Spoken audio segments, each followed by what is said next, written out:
Hey friends, welcome back to the channel. Your old angling buddy here, ready to dive deep into what promises to be a truly intriguing day on the water. Today we're talking about the 27th of September 2025. This day holds some real potential, but also some classic autumn challenges that could lead to either frustration or fantastic catches. So stick around, because I'm going to give you the insider's scoop on where to cast your line and what to tie on, making this autumn day a memorable one.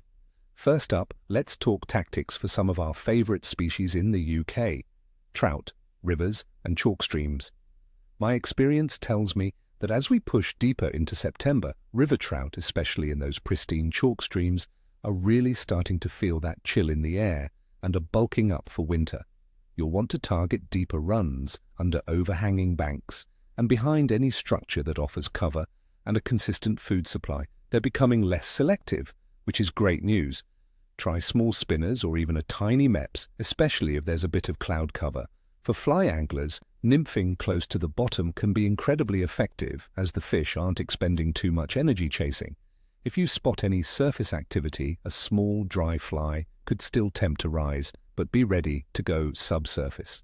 Remember, trout are often hungrier now, so presentation is key, not necessarily the size of your offering. Sea bass, coastal. The sea bass, my friends, are still very much on the hunt. With the sea temperature still holding some warmth, they'll be active. Focus your efforts around estuaries, rocky shorelines and surf beaches, particularly during the dawn and dusk periods. These predators are chasing baitfish, so think about what's naturally in the water. Lures like surface poppers or shallow diving plugs can be explosive. If the water has a bit of color from the recent rains, switch to soft plastics fished slowly along the bottom or jigged through the mid-water column. Live bait, such as sand eels or ragworm, fished on a simple running ledger rig, can also be deadly. Look for signs of baitfish, like terns diving, and cast close by. Carp, lakes and still waters. Our carp friends will be quite active, but their behavior is definitely shifting with the season. They know winter is coming and they need to pack on weight. This means they'll be on the move, searching for food.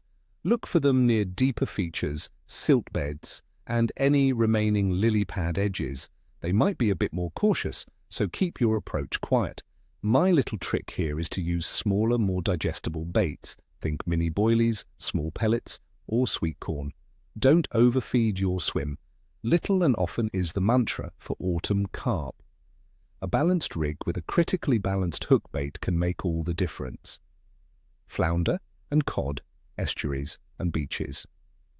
September is a fantastic transitional month, meaning we get the best of both worlds. Flounder will be in shallower, sandy-bottomed estuaries and surf zones, while the first of the winter cod will start to show up in deeper channels and off beaches, especially in northern England and Scotland. For flounder, try peeler crab or ragworm on a 2-hook flapper rig. For cod, slightly bigger baits like a cocktail of lugworm and squid or a whole small mackerel presented on a pennel rig will be your best bet. Fish these on the bottom, in areas where there's some tide run to help disperse your scent. Now let's break down the conditions and understand why the fish will be behaving this way. Weather. For the 27th of September 2025, we're looking at a generally cool day across the UK. Air temperatures will likely peak around 10 to 13 degrees Celsius, dropping to between 3 and 10 degrees Celsius overnight. We can expect a light southerly or easterly breeze, likely 2 to 3 on the Beaufort scale, meaning gentle to light air movement. There's a chance of scattered light rain or showers throughout the day, around 1 to 2 millimeters of precipitation. Atmospheric pressure appears to be stable, hovering around 1019 to 1023 hectopascals, which is generally a good sign for fishing activity.